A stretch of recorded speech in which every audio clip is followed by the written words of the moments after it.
चंद्रमा मनसो जात तक्षो सूर्यो अजायत। चंद्रमा कहाँ से प्रकट हुआ?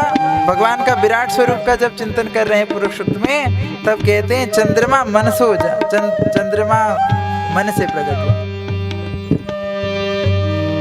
भगवान की मन से चंद्रमा प्रकट हुआ। शरद पूर्णिमा को वो चांद कैसे प्रकट हुआ? अरुणाई लिए, क्योंकि मन से प्रकट हुआ। अब भगवान के मन से प्रकट होने के कारण चंद्रमा अरुणाई लिए क्यों हो गया? शरद पूर्णिमा का चंद्र सदैव आप ध्यान देना, उस दिन को चंद्रमा महाराज अरुणाई लिए, बिल्कुल अरुण रंग का, ऐसे जैसे अभी सूरज खिल रहा है, सूर्य की सूर्य को गुण है अरुणाई, सूर्य को रंग है अरुणाई, पर चंद्रमा अरुणाई लेकर के प्रकट होता है रास वाले दिन, रास पूर्णिमा को। क्योंकि वादिना कोई सामान्य चंद्रमा ना प्रकट होता, वो भगवान के मन से प्रकट होने वाला चंद्रमा प्रकट होता, और मन से प्रकट होने के कारण अरुणाई लिया। ये बात भी कैसे जमेगी भाई? चंद्रमा तो वही भगवान के मन से प्रकट है, तो अरुणाई की उस बात की आ गई। वहां में अरुणाई जो है वो प्रिया जी के मस्तक की रोली है हमारा। श्री प्रियालाल जी निकुंज में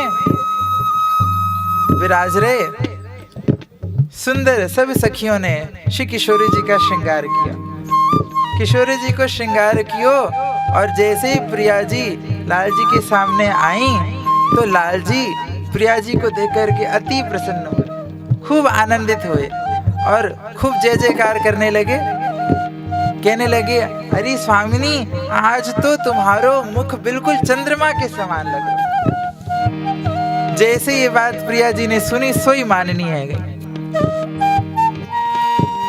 अब इनको रूठनो मनाना तो चलते ही रहे, ब्रजमंडल में एक ही काम है, ये रूठती रहे और वो उनको मनाते रहे। ये यहाँ की लीला है, नित्य माननी होकर के मान बिहारी में विराज रही। तो प्रिया जी माननी है गई, कहा श्याम सुंदर, हमारा मुख चंद्रमा के समान कैसे होगा? चंद्रमा में तो कलंक है, हमारे मुख में कौन सा कलंक? प्रिया जी माननी हो गई। लाल जी ने कहा, अरे स्वामिनी, आप माननी क्यों हो रही हैं? आप रूठ क्यों रही हैं? मैंने सच्ची तो कहा है।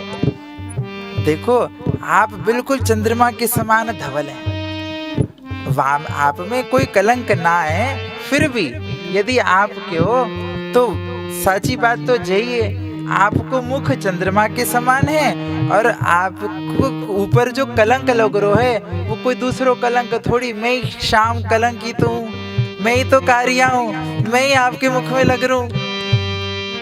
सोई प्रिया जी प्रसन्न हो गई, और प्रसन्न होकर के अपनो मस्तक श्री लाल जी के वक्षस्थल में पधरा दियो। जैसे ही वक्षक स्थल में पधरा दियो, सोई प्रिया जी की मस्तक पे लगी सबरी रोली कुमकुम चंदन को लेप श्री लाल जी के वक्षस्थल में लग गो महाराज। और वायु वक्षस्थल से, वायु हृदय से, वायु मन से जब चंद्रमा को उदय भयो, तो आज रास पूर्णिमा को चंद्रमा भी अरुणाई लेकर के प्रकट हो। ऐसी प्रियालाल जी की नित्य निकुंज की लीलाएं।